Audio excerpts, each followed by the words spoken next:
Hey, good day, friends. July 19th, which is the Monday, started another week. If you're the kind of person that keeps track of life in the world of weeks, another one has started. Doug Badgett here in Minneapolis, producer and co-host Dan in South Bend, Indiana. Dan, both of us used to be in the church world, church profession, and Sundays were a heavy work day in that world. Some people accuse people in our previous professions of that being the only day you work, which wasn't always true. But boy, now not having responsibilities and work responsibilities on a Sunday, and I know there's a lot of other pastors that listen to this, so I'm not rubbing it in or anything. But boy, the weekends are nice when you don't have anything going on. Having a whole 2-day weekend is really a game Unbelievable. changer. And somehow it feels different than like taking a Friday and a Saturday. I don't know why, but there's just something, all the vibe, all the things in the air. But now we're back to it on Mondays, which used to be for a lot of religious people, religious professionals anyway, a day off. And so I know some people take. Yeah, this was like church recovery day in church staff world. Yeah, you were usually tired, and then also really angsty from whatever it was that didn't go right the day before. And are there enough people? Was there enough money? Was there all the things that go into the worry? So to all of you who run a weekend business like that, happy day off. The rest of you that are back at work, I guess you're back at it. And we're going to talk about the news today. We have a little segment. Like if there were segments on this news program, this would be our segment that we indeed are living in the apocalypse. And it would have viruses, floods, fire clouds, and Nicolas Cage getting married to a woman because she owns flying monkeys. Like those four. If there was ever a sign of the apocalypse, this is it. Those four together. Like, if you've wondered if humanity has outstayed its welcome on this planet. The planet is trying to tell us something. Yeah. There's viruses with variants, which I like. Like it's like an upgrade. It's like the Apple iOS 15 with COVID. I don't know. Can we joke about COVID yet? Is it too soon? I'm sure. Well, tell us in the chat where you're coming from if you think it's too soon to joke about COVID. Yeah. But anyway, this whole variant thing, the Delta variant, which I'm sure again the airline is probably doing all they can to separate themselves from that particular brand of the most deadly version. Yeah, it's unfortunate for them. We covered this extensively on Friday with the doctor encouraging people. I bounce back and forth between like wanting to talk about it, wanting to advocate for people to get the vaccine because it would help all of us and all the planet. And then just throwing my hands up in disgust and saying, look, if you're in the United States and you don't want the vaccine, don't get it. You're going to build immunity against this virus one way or the other. And I don't want to be crass, but I don't know, just get the virus then, because, it's, and I hope it doesn't hurt you real bad, of course. But that seems to be the only way it's going. And then I heard someone saying today, and this is where I feel like it's just gotten off the rack here, because people are saying things like, well, if folks in the United States don't get the vaccine, then they get the virus, then it could develop another variant and then could be passed around. But the Delta variant they believe came from India, where there were a lot of people who had it. All over the world, of the 7 billion people, a fraction of people have the vaccine. We're not going to prevent the development of variants by being sure that we get to 75% instead of 60% or 55% of vaccines in the United States. Yeah. Variant prevention ought not be the goal. And I've been saying, for now more than a year, it feels like in the COVID conversation, there's been a moving goalpost of what we're trying to accomplish. Yeah. At first it was just, bend the curve, right? Try not to overload the system. And then it moved to try to make sure no one gets it, which that's a good goal too, but totally good goal. Absolutely. We should. Yeah, we should. But that shouldn't be the public health goal. That should be like the goal that we just all have with every disease, right? Like, I don't know, like, we should prevent people from getting diseases. Absolutely. 100%. But it just seems that there's a fervor about this that feels like it's built on being unachievable. And I think we should be careful as a society about how we talk about this, because it's going to Mm-hmm. undermine public health ultimately. Like the best thing we can do in all health, and of course anything public, is make things achievable. And preventing the development of a variant in a worldwide virus is not going to happen when a small country on the global population stage reaches 75% of vaccinated peoples or Mm-hmm. adults. Like we may want that because that's the general health, public health approach to squashing the spread of a virus. But this thing is bizarre. It's unlike anything else, and it's all over the world and highly transmissible, unlike a lot of other viruses, measles or polio or something. So anyway, it just Yeah. feels like all of that is just gone totally. So maybe we um, should set public health goals that we control enough of the variables to achieve instead of like hoping the rest of the world does their bit too, which is right. out of our control.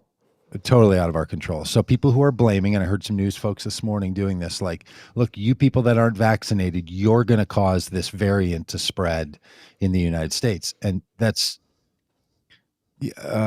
not particularly true. We're going to end up Mm-hmm. with variants to the coronavirus, no matter if all people. Now it may spread less efficiently in the United States, but even if there's 25% of the population, it's going to spread, and people who've had the vaccine are going to still get it, and hopefully their body will be prepared to fight it off. Mm-hmm. So Yeah. anyway, but the long COVID and the sign that the apocalypse is clearly upon us.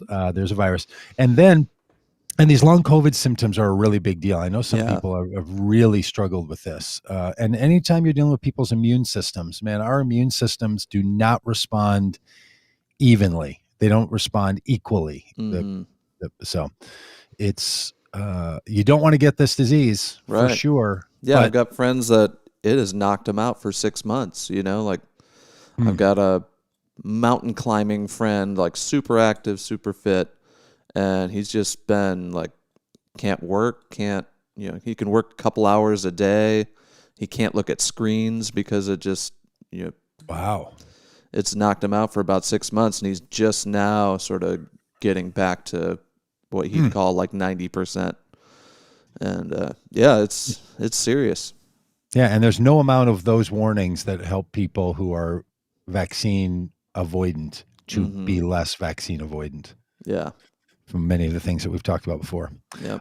Okay, so in the segment of the apocalypse, these fires out in the West, especially in Oregon, are really bad. And this headline caught my attention because, in quotes, fire clouds. Dry lightning bring more threats as crews struggle with western wildfires. I mean, I don't want any big, huge fires burning, of course not. But now the coinage of this phrase, fire clouds. Remember the polar vortex from a few years ago? Yeah. Yeah, and it just like the way that journalists and meteorologists and weather followers come up with these phrases. So apparently, when you read the article, that a fire cloud is low flying clouds that don't have a lot of rain, but they have a lot of static electricity action in them, so they cause lightning strikes. So you get these weather systems that come in. Apparently, here's what's happened. A big weather system came through and dumped a whole lot of rain in Arizona, like floods in Phoenix. But that weather system, when it goes up to Oregon, didn't all the rain was down further south, but the clouds and the activity. So these clouds then were making things worse by causing a bunch of lightning strikes. Mm-hmm. It's real Pyrocumulus clouds. Like, has that pyrocum. always been a thing, or are they just making up things?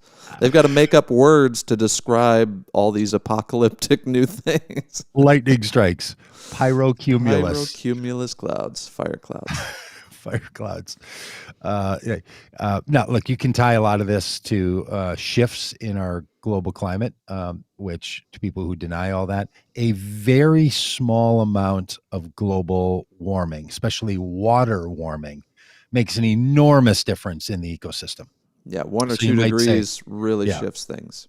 it really shifts things. And to the people who want to say, It doesn't seem hotter at my house, or we had a cooler summer, or the weather patterns that just these little that you don't really notice in your in your weather, like your daily highs and daily Mm-hmm. lows, right? The difference between 82 degrees and 82 and a half or 83 degrees is the same thing, right? To your lived experience. But when you're a climatologist, you're like, oh no, that shift that is just sort of ratcheted up by a degree, or the air is now much drier, or and these become repeating patterns. That's where the Mm-hmm. problem is. Yeah. And just a little side note, because I think this was helpful to me. Maybe it would be to others. People who say things like, "Look, the Earth has been in a cycle of weather and climate changes." I mean, we had you know ice ages, Right. and we had periods of times when the planet was really cold and when it was really hot. Yes, that's true. And based on that long set of cycles, the Earth right now should be in a cooling phase. So the fact that the Earth is warming, even a degree, or I think 2 degrees would be a lot, but like a degree of warming, means that it should be cooling by a half a degree. So it's even Mm-hmm. up more. It overcame what would be the natural cycle. And because of the place, lots of things that apparently have to do with the rotation of the Earth and its distance from the sun, and all this, it should be in a cooling phase, but it's in a warming phase. So it's Yeah. worse than you ever thought. When I Right. heard that little bit of news, I'm like, I think Mm-hmm. people every time they talk about the climate should say that, because a lot of the climate deniers are like, look, that's just like, That's this is what just how it goes. happens. It's not Yeah. us. It's not, it's Right. just what goes on. It's Yeah. just the cycles of millennia. It, Mm-hmm. yeah. Yeah, I But feel like it's getting harder to ignore though. Like you can't ignore these wildfires and you can't ignore the fact that they're happening earlier. The fire season is lasting longer. This article says these conditions in July are more typical of late summer or fall, but these droughts keep getting worse, and so the forests are yeah, dry and just a tinder bed waiting to yep. go up, and there's no And, rain in the places that need rain, and but it's going to there's too change. much elsewhere. Yeah. And it's like it's like fat on my hips. Don't have enough in my arms, and I have a whole lot on my back hips. It's like that. Yeah. It's not a good look, Earth, to have too much rain in one place and not enough in another. Especially when the place that doesn't have enough rain, or the place that has too much rain, is the desert, and the place that doesn't have enough rain is Portland. Mm-hmm. Like, Portland's a place where it rains all the time, and Phoenix is a place where in the summer it doesn't, and those two things got flip-flopped. So Yeah.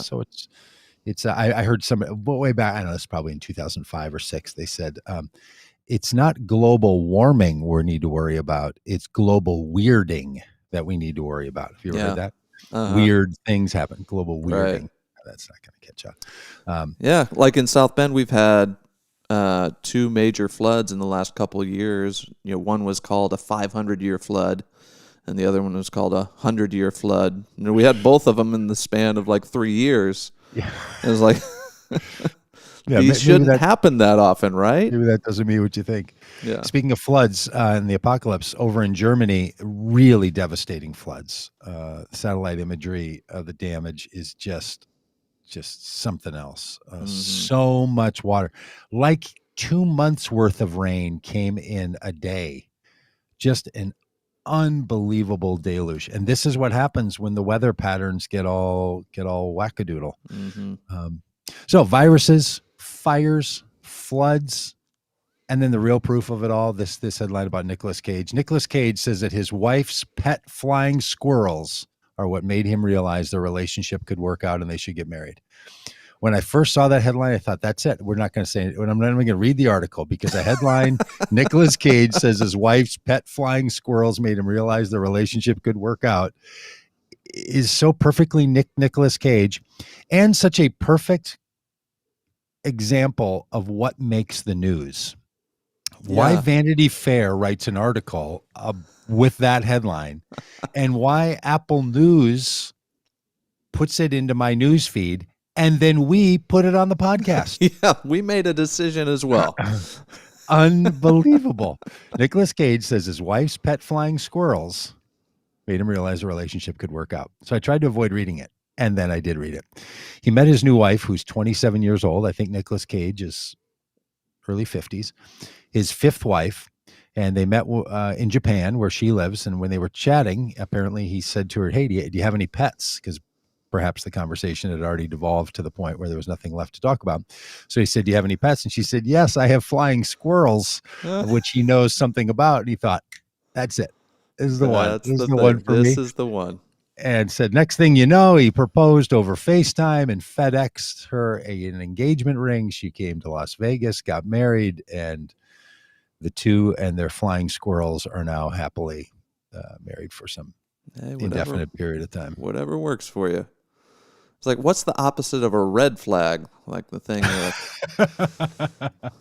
like gold flag, Yeah. flying squirrels. I'm in 100%. Don't need any more information. I think it's now called the squirrel flag. So you'd say like, hey, are there any red flags? No. Are there any squirrel flags? Oh yeah, got flying squirrels. Wife that up. Yeah. I didn't know that people kept any squirrels as pets. Yeah. I did. It seems like the flying squirrels would be rare or endangered. I don't know. Well, I don't know. And Or just are to they be, I normal? mean, well, from what I know of flying squirrels, which is virtually nothing, they don't flap their wings. They don't. Yeah, they don't have That's wings. No. that's called a bat. When they're if you think you've seen a flying squirrel, Turns out she actually just has bats. but they can jump from long distances. They're more glider squirrels, you might call them, and they get like bat-like little wings, and they can glide. I think they're fairly common, but I don't know. Maybe she has a particular breed of squirrels. But I didn't even know people bred them and kept them. Yeah. It's a peculiar thing. I did hear from someone in Australia one time. They were here at my house and they saw a squirrel in our backyard and were super excited because they don't have squirrels there. Oh, And I said, "Oh, interesting. these squirrels drive me crazy. They eat stuff and they crack nuts and they dig into things and they're just a hassle." Especially in our yard, the little brown ones, which are smaller and real aggressive to the gray squirrels with the big fluffy tails. This person from Australia said, "Oh, that's totally how we feel about kangaroos in Australia." Like you people from other parts of the world go to Australia, they're like a kangaroo, and they're like, "Oh, Yes. those things, they're just everywhere, and they're a total hassle." So Yeah. I guess it's just a cultural thing. Some One man's one squirrel. another man's kangaroo, or one woman squirrel is Nicolas Cage's attraction to her. Yeah. Now, at some point when you're in this relationship with Nicolas Cage, and the headline in Vanity Fair about your relationship is Nicolas Cage's says that his wife's pet flying squirrels are what caused him to realize their relationship could work. Kind of makes you wonder what if that's the highest compliment for the partner. Not her intellect, not her sense of personality and care for the common good of one another, but she's the kind of woman that has squirrels. And, I wasn't sure about her until I found out about the squirrel thing. I just think anytime your primary go-to with your new wife is her choice in pets, regardless of choice in pets, Yeah. this I wish them the best, Is of it her course. personality? No, it's the squirrels. No, Thanks for asking. it's her choice in rodent/pets. So I obviously hope the best for him, but I think a sixth marriage might be in the horizon for Nicolas Cage. All right, so enough of that nonsense. But long COVID with a virus and fire clouds and massive flooding and squirrel pets just really makes you wonder about what we got going on. Hey, on the job market, Dan, I've been hearing this a lot, and you sent out this great little article that people are just quitting their jobs now, and there are people blaming it on the stimulus and on the increased unemployment benefits, which really tells us about a structural weakness in our economy, that far too many people work jobs they don't want to be in. Mm-hmm. And ultimately, anytime you could weed out the jobs that people don't want, like let's just figure out how to get rid of those jobs, or create jobs that people want. Like sometimes I know that this has been happening with Uber and Lyft drivers.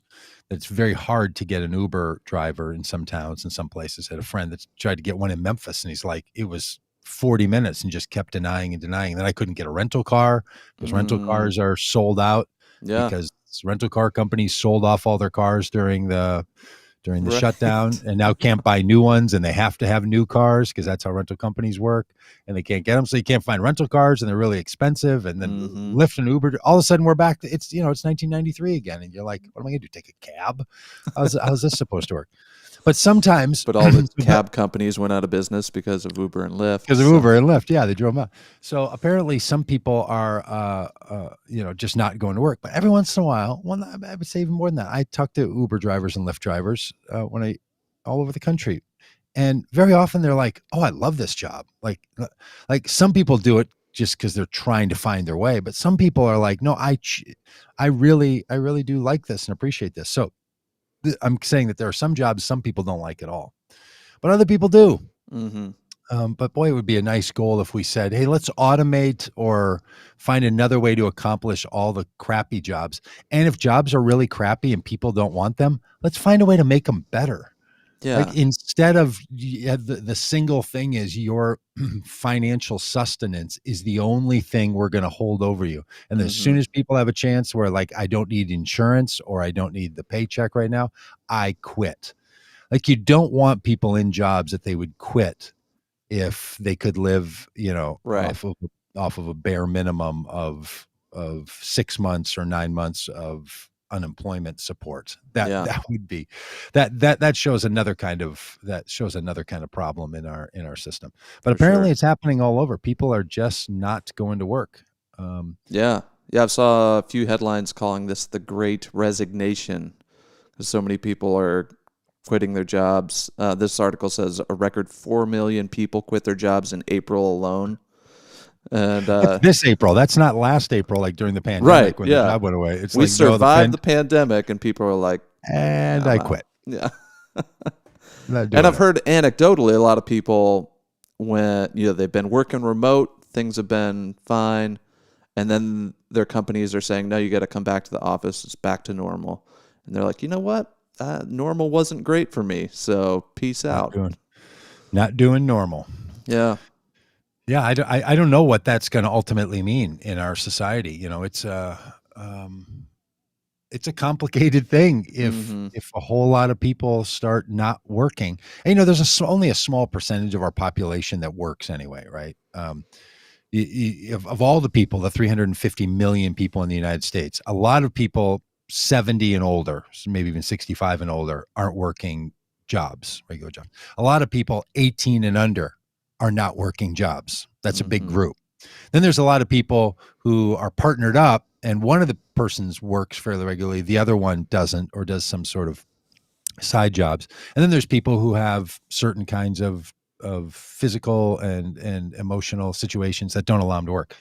So there's a whole lot of people that don't work. We should probably Mm-hmm. call up the number of that. Like how many people, or if you have a job, it's not a job that's intended for you to live off of. It might be for Right.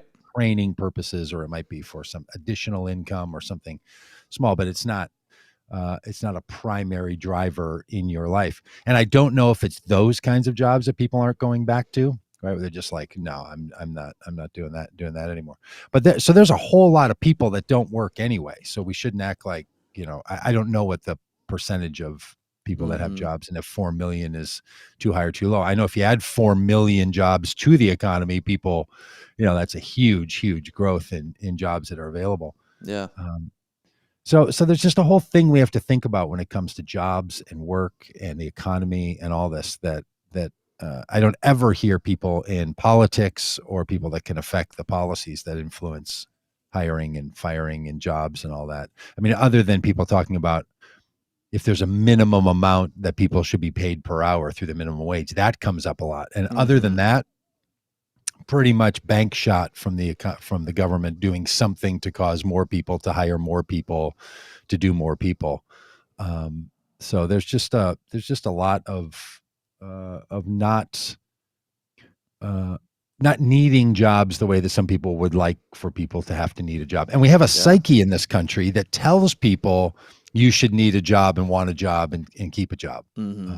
It's I don't know. It's we need a whole employment revolution in this country, in this society, Yeah. because we don't really know what to do with it. Some people, it's okay if you work and not okay, okay if you don't, and other people it's not that way. It's just a very Mm-hmm. convoluted bit of stuff. Yeah. And our identities are tied up in what we do for a living, and where do you find your self-worth and all that. But I think the service industry specifically has been really Mm, hit by this. Um, People just don't want to work for tips for angry customers that treat yeah, them like garbage.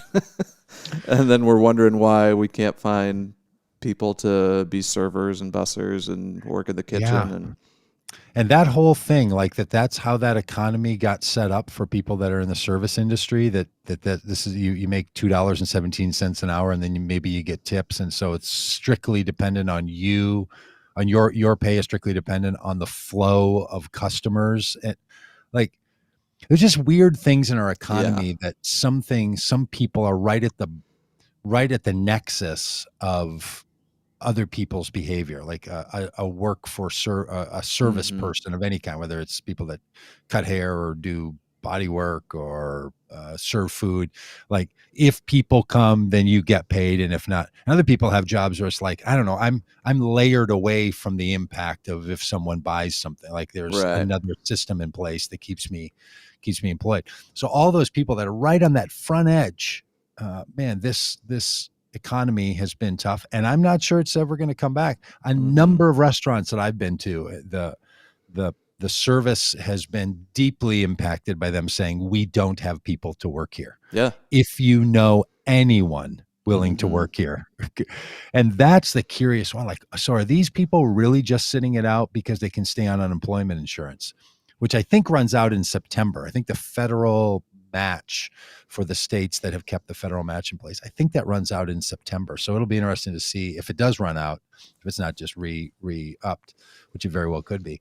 But if it's not, if that really changes things and people have to Yeah. begrudgingly come back to work, I don't know. Right. It's Or if they I think just we've been found other ways to make a living that didn't.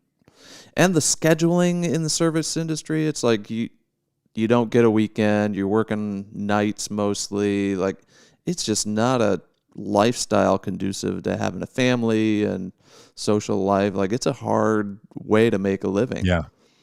Yep. That's right. Um, there's people in the chat are raising some really good points here. Uh, Chasine, I don't know how to pronounce her name. Tassine, his name, their name. But saying, look, also 600,000 people have died. That's something I hadn't even thought about. That's got to have some impact. Yeah. I don't know how much more of that changes the overall death rate, but enough that it's probably making a big difference. And then people just think they don't want those jobs. They just don't want them anymore, Mm-hmm. and they're not going to keep them. And Jim Eaton makes a great point that employers can have a lot to do with this. What I've noticed in the service industries is that like the manager of the place says, "No, I'm going to keep coming here. I like my job. I just need some other people here too." And in every job, there's sort of a downline of how well people are treated, Mm-hmm.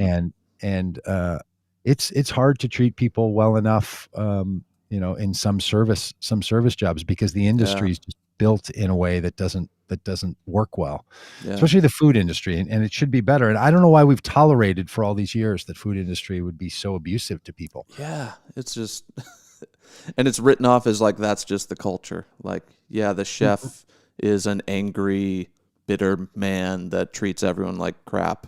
But that's Yeah. just part of it. That's Yes. It's like in the 1950s. Yeah, for sure. Your boss is going to grope you. That's just how it goes to be a part secretary. of yeah. Like you can't tolerate. Shouldn't have tolerated that in the Yeah. 1950s, and we shouldn't tolerate it now. And it seems like I've seen some businesses, they aren't waiting for the state government or federal government to like fix this. Like I've got a friend that runs a brewery up in Michigan, and he and the brewery, restaurant places around him, they got together. They said, we're all going to do a $15 minimum wage for everybody in our organizations. And they just did it. and the And instead community. of tips, in place of tips, you mean? Or Yeah, so that, I mean, they still accept tips, but your baseline isn't the 217 or whatever. It's oh, $15, and then if you get tips on top of that, great. wow. And the community has really supported that. They're like, yeah, we want our people that are serving us food to make a living, and Yeah, so they no, that's said that's great. Let's go to this restaurant. it's great. Shelly and I went to a place last night at this lake, and it's kind of a we have a lot of these around here. Sort of a upscaled snack bar at the place. So like you could Okay. order hamburgers and hot dogs and popcorn and but they sort of have upscaled it. It's a bit of a thing at the 4 or 5 lakes around this area to compete with each other about who has good food. It's like we had a pickled beet salad, and Mm. so like it was nice. It's kind of nice stuff. So I got a hamburger. Shelly got a bean burger. We got a thing of fries, this little salad, and then I had a fat tire beer. $44. It was a lot for us. Like $44, and like they serve it Yeah. out of a window. And the line was super long, and they normally have a place where you can just order beer separately while you're standing in line. And I went over and kind of caught the person's attention inside and said, "Hey, do you have a is the beer window open, or is that not can I order?" She said, "Oh, I wish, but we're totally understaffed. There's only 5 of us in here, and this line was 35 people Oh long. man. I mean, out the door, and there it was. Right, they just Hmm. couldn't get people to work in Yeah. that thing. So there are 5 of them total inside of there, serving lines Right. from both sides, and the food was $44. Hmm. Um, so I have no idea what their financials are or how they're going to make it, but you think, boy, I don't know. You start raising prices to raising wages. Does that cause it to other prices to go up? Or if everybody in line spent another $2, like if our thing was $46 instead of $44, could could that translate into lots more money? I Yeah. don't know. I don't know how that stuff works. I don't Right. I Yeah. don't Like know. my friend's All place, I they're hear is like, some of the McDonald's people is that if you raise the yeah. minimum wage, a Big Mac is going to be $17 or something. Right. Yeah. My friend's place, it's like, yeah, we raised the price of a pizza by $1. It's like it wasn't a huge disruptive thing to compensate Yeah. for, you know, lifting everybody up to 15 an hour or whatever. So, Well, some of the places around here, so we have another high-end pizza place called Pizzeria Lola, which has been very famous. It gets news kind of coverage, and and it's great. So during COVID, they added a surcharge. So there's the pizza price, which is designed to be elite pizza pricing anyway. mm-hmm. Then there's a surcharge. Then there's a mandatory tax. What's the Sorry, sorry, surcharge? sorry, sorry. There's a surcharge. Then there's a mandatory tip. Okay. Then there's tax. And when you take the tax and the tip, which you can't avoid, is 15%, and then a surcharge of 7.5 or 8%, and then it's like, ooh. So they figured out that and I think it has something to do with how revenue is counted in a business. I think it's an Huh. accounting thing, right? It's like when you build tips in that money's a pass through and doesn't go something like this. So they have this category of surcharge, which allows them to be like, we're not going to raise prices to keep us afloat during COVID when so much demand is down. So instead of raising prices, we're going to add in a surcharge. It's just cripplingly expensive. Yeah. Like, oh my gosh, this is really something else. So I Mm-hmm. guess they're testing the theory. Is there a point that it can just become too expensive? And these are not elite places, right? These are not these are Yeah. pizza shops and like the place at Lake Harriet where you pick up a thing of popcorn and an ice cream and maybe root beer float if your kids are being Yeah. nice, that kind of place. So I'm sure that's spreading all over. Totally. Yeah. Yeah. I mean, Hey, we hardly ever eat out because when you go to even a hot dog stand like that and multiply it by 5, like, oh, the it's, woman in front of us had four girls come up. 2 of them were her daughters and 2 were friends, and they came up and they were putting their order in. And when that woman walked away, I just thought, she just dropped a load. I mean, they're all like, and I'll have a lemonade and I'll have a that, and like, oh my gosh, she probably got up into $60 range Yeah.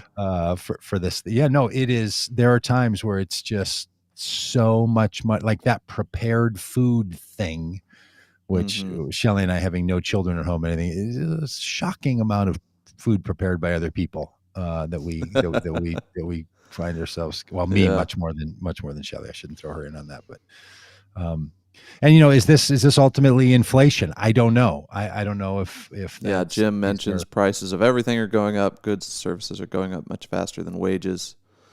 Yeah, I've heard a lot of talk about how the pandemic has, exacerbated some inflation in other areas that'll just stay inflated, Mhm. and other things like cost of building materials or like these car, computer chips. Yeah. Eventually, it'll balance out, but right now, the supply and demand are so out of whack that it's causing this temporary inflation. They hope. Yeah, there's some word for that Powell, the Fed chairman, uses something about like something like a temporary inflate, like it's a little peak, like happened with Mm-hmm. lumber. That apparently now Yeah. lumber has given back all of its peak, cost. It's leveled back out. Like that's going to happen all across the society. There'll be certain things that will peak up for a number of months, and then they're going to come back down. And inflation is not ultimately going to be a problem, which if you pay attention to our Friday conversations, and we'll do it again this Friday with our economist, Fadl Kaboub, that the only reason the government taxes is to control that thing called inflation. And we're going to ask him about that and why inflation would be, if it truly is something we should be afraid of, because we've never had it in this country. So I don't know, I'm still perplexed by this inflation thing. Mm-hmm. Um, uh, so is it actually even possible in an economy this big that's just has so many variables that go into I affecting think the everything? one thing that worries me is even when like supply chain disruption from COVID could lead to temporary inflation. I feel like anytime a company can raise the price on the thing they're selling, they're not going to drop it down to, exactly what it was. They're always going to like keep the price as high as, the consumer will tolerate. And so things might dip down and level out a bit, but I feel like we're Hmm. always going to be on an upward trajectory. Like, the price of a pizza Yeah, isn't going to go back down to what it was in 1995. yeah, especially not pizza. I mean, honest to goodness, pizzas are just so overpriced compared to every other food item. Don't you think?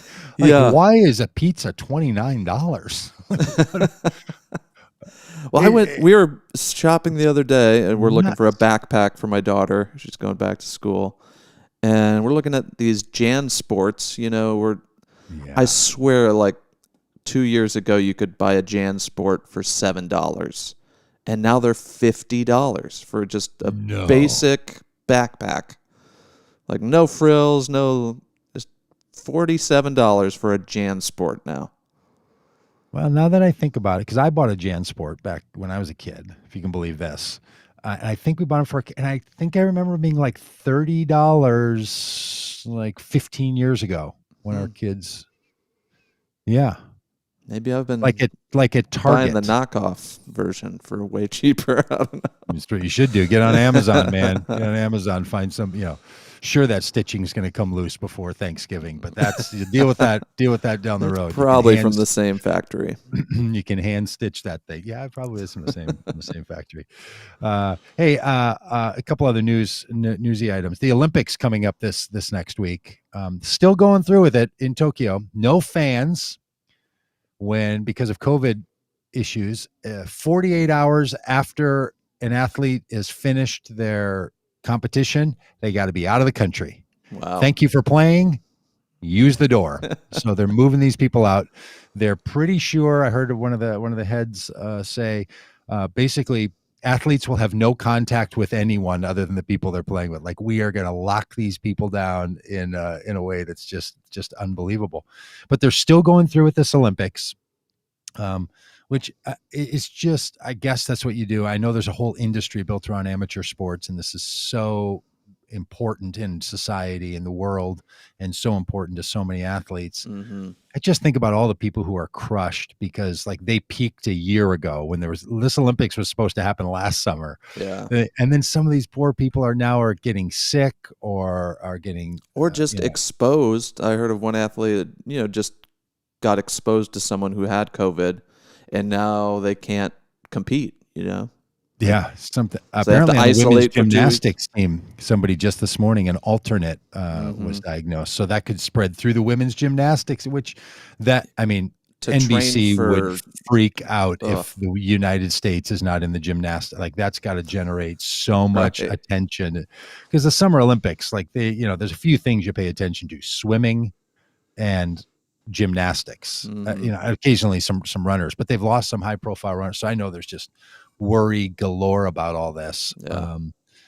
And I wonder what it's going to look like and feel like and all the rest, because having an Olympics that's just on this level of lockdown feels really, really quirky. Yeah. But starts next week, maybe on Friday. Is that right? Friday or Saturday of this week is the opening ceremonies. Yeah, I think so.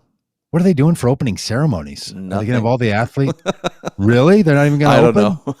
Non-ceremonial open? It's just one person lighting the torch.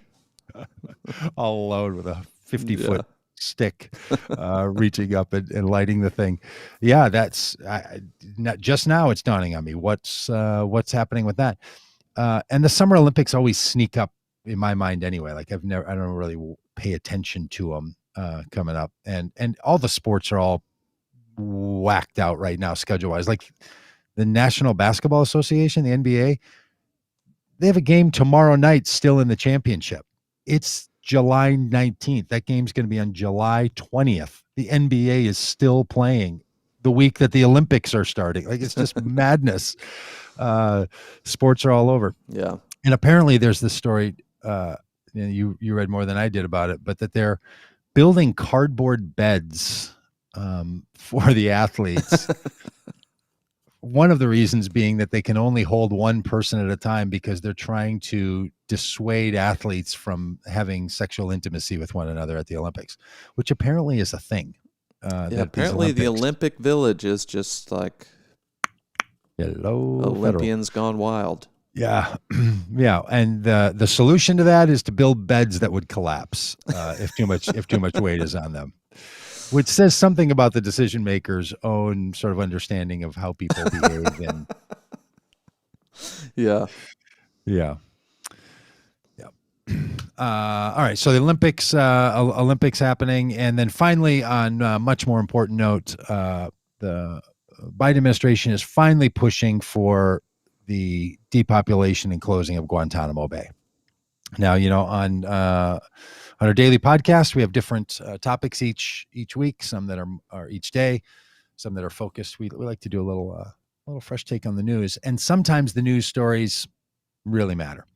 Sometimes it's just silly nonsense like this morning, but sometimes like closing Guantanamo that opened in 2001 or 2002, started putting people that were being captured up around the world in a military base in Cuba. And that thing is still open. Congress won't shut it. Then the Trump administration wrote an executive order to not close it. Biden has said he would, just like Obama said that he would. And Obama moved out, I think, like 200 or nearly 200 people who were being held at Guantanamo Bay, from like 240 or 250 down to something like 50 people. So they pushed hard, but this thing is just locked in. And a lot of these people are being kept there even after the people who've analyzed their cases have concluded they are of no current threat, if they ever were, to the United States. Right. It is such a tragedy in the life of this country that we would continue to maintain a military prison that is extrajudicial. Yeah. In the way that Guantanamo Bay is, because it's just. Yeah, for a country ostensibly built upon due process and freedoms for even those accused of crimes. Yeah. This seems like a lingering stain that we should just figure out how to get rid of. Yes. And I know part of it is, specific states don't want to accept these prisoners into their, normal U.S. prisons, and other countries don't want to accept these prisoners back into the countries they came from, or just be extradited to another country of an ally or whatever. Like, Mm-hmm. so no one wants to take these prisoners that are left. No one wants to let them go free for whatever reason. Some still are a danger, probably need to be tried in a civilian court and actually see if there's a case. But it's Yeah. just I, I don't know. I saw this movie called The Manchurian, maybe. Maybe that's not the word. And it was about a true story of a prisoner there who was found to not be guilty of anything, and even after he was found to be not responsible for the things he was put there for, it was still like 3 or 5 years that he was kept. yeah, Like the process, this thing is so tangled up. The legal justification for holding these people is so tangled up, and mm-hmm. it's held inside of military casework that people can't get access to, that's considered to be classified or restricted. Like people can't get a hearing. Yeah, There are times, especially around our military work, that in this country we behave in ways that we would totally be calling out any other country for doing, and yeah. yet we justify it here in the United States for reasons that just make no sense to me at all. If And if another it's all country about, was well, holding one of our citizens or soldiers without trial for 20 years, we would have a problem with that. we would say we know what countries do stuff like that, Yeah. and we are one of those countries. But you just say, well, these are terrorists, or this was around September 11th, and the people are like, oh, okay, Oh, all right, I yeah. get you. Yeah, it's it kicks in the same impulse that we have around a lot of our other military action, including the use of atomic bombs on people, Yeah. in Japan. Like people will still defend that to this very day, that Yeah. somehow that was justifiable Uh-huh. to kill 100,000 plus people, and then to do it again because we want to test another kind of bomb Yeah. 2 days later. And people are just like, oh no, that's what. We If had any to other do it country did because that, you would call them crazy people. In fact, monstrous. Yeah. yeah, It's yeah. yeah. But because it's here, and so all this stuff, we make this little strange exception, and across the political spectrum. Mm-hmm. So, and funny enough, this is one of the places where people like Rand Paul, who I don't have a lot of agreement with, is on the same side. Like close Guantanamo Bay. Yeah. Super conservatives and Mm-hmm. libertarians are all like, this thing doesn't make any sense, but it's just locked in Right. for whatever reason. And And so how you think much the money fiscal does it cost? conservatives, Like millions of dollars? Like we're housing like what, 35 people over there? But we have yes, to, provide staff and guards and food and a whole like it's in Cuba, so we're not like getting power, electricity. We're not getting anything from the Cuban government. We have to make a whole little tiny city to yes, sustain these 35 people. It's just bananas. yeah. Yep. So the Biden administration is doing this quietly. They're just starting, they released 2 people or something, right? And I think they're also like, let's not raise expectations because Yeah. this thing could run into a buzzsaw in a minute. Yeah. Yeah. Yeah, I think they're trying to get as far as they can without making too big a deal of it. And if they succeed, then maybe we can celebrate it actually closing. But Yeah. And I see a little note here from Stephanie saying the world does see us as monsters, that we are, and our tax dollars pay for all this pain. yeah, Stephanie, I hear you. I will just say that what I've learned from our economist is that the federal government does not actually use our tax dollars to pay for anything. That that the argument, Not here I to go get again, technical here, not but to get technical, but the argument that, oh, you're taking our money and then spending it there. What the government does is it spends its own money out of the reserves and out of the treasury, and then it takes our money you pay in taxes to the government and just eliminates that from the economy. So what all it's doing doesn't make it morally right. I think the argument we have to make is not that was my money you're spending to do a bad thing, but it it's was done in immoral our no matter name. whose money. Yeah, Right. it's not about that it was your dollar before it became the government's dollar, and then they Hmm. spent it.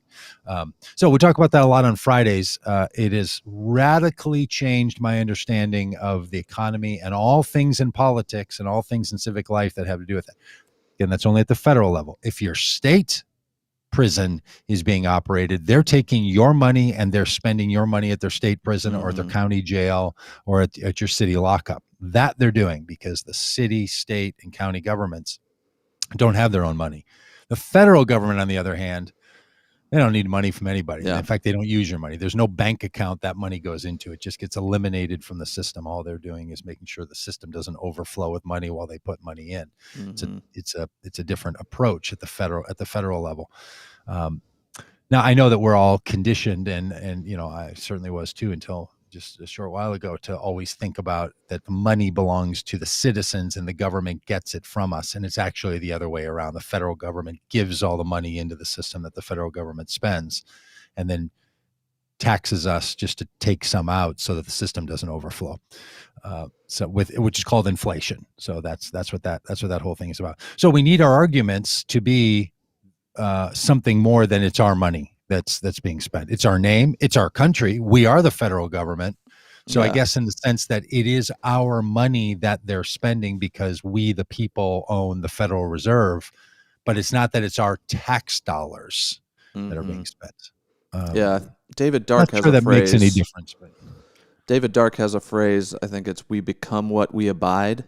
And so, like, mm, we are allowing this to continue, and so that is who we are. We that's right. allow arms to be sold to countless countries across the globe that are used to murder and maim millions, and we Yes. we abide that. And We even let it more than happen. it's, yeah, I think that's a great point. And even more than it being that it's our money, it's what we abide to because it is we the people. Yeah. We might say to ourselves, well, I'm not responsible for the decisions made by an administration I didn't vote for, or by a secretary of defense, or by a congressperson or something. Um, but that's just an understanding of how our system is, how our system works. Hmm. It's us. Yeah. Everything the United States government does, like we are we the people all the time. It's Hmm. not we the people of a representative form of democracy only when, I don't know, our athletes win in the Olympics or we do something good. Hmm. It's all of us. It's on all of us all the time, irrespective of who you voted for, who you support, or where your energies are. Yeah. That's the obligation we have to do right, is that we Hmm. live in a unique society. And there's many other countries around the world that are this way too, but it's unique in human history that the individuals in a society are the ones who give power to their government. Hmm. In some places they're set up differently where the government has the power and allows citizens to do certain things. We often call those more totalitarian regimes, but in this kind of a society it's all of us. So Guantanamo is on our shoulders. The monies that we spend, the work that we do, it's on all of us. Now each individual's voice doesn't have as much power as other individuals depending on your role in society, but it really is all of us. And that's Hmm. the argument that we have to make constantly and consistently on moral claims and moral causes. Yeah.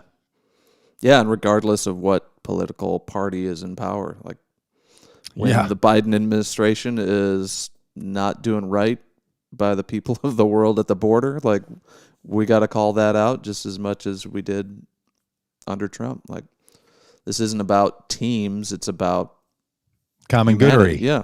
Yes. That Yeah. common Everyone goodery. should be. Everyone should be working in the factory of common goodery. Like we should all be creating. We should all be Common creating good common good. widgets. And it really is on all of us. And I know that there's a tendency to put on the shirt. I wanted to wear one for 4 years. It says, "Don't blame me. I didn't vote for the guy." And it's not about blame per se, but it is about responsibility, and you can have a lot of responsibility for something without even having a lot of blame for it. Mm-hmm. So we are responsible for who our government is and how our government acts. And when Yeah. our government acts in ways that are harmful and wrong and bad, we should that that's on us Mm-hmm. because it's us. This is us. Yeah. All right, friends. Hey, we're going to go to the border, by the way. So if you want to know anything more about that, it's coming up quick. We're going to be riding across the country from San Diego to St. Augustine, Florida, starting in September 10th in San Diego and making our way east. You can join us for riding. You can join us just for some events. Go to the wethepeople.org. wethepeopleride.org website, and there you can find a list of our tour and just the event. So if you want to just join us, say in San Diego, or you want to join us in Douglas, Arizona, or in El Paso or Las Cruces, or you want to join us in McAllen, those are all locations where you can join us for a day or two and experience what we're experiencing, even if you don't want to ride your bicycle. But if you do want to ride a bicycle, a mile or 3,200 miles, we'd love to have you join us.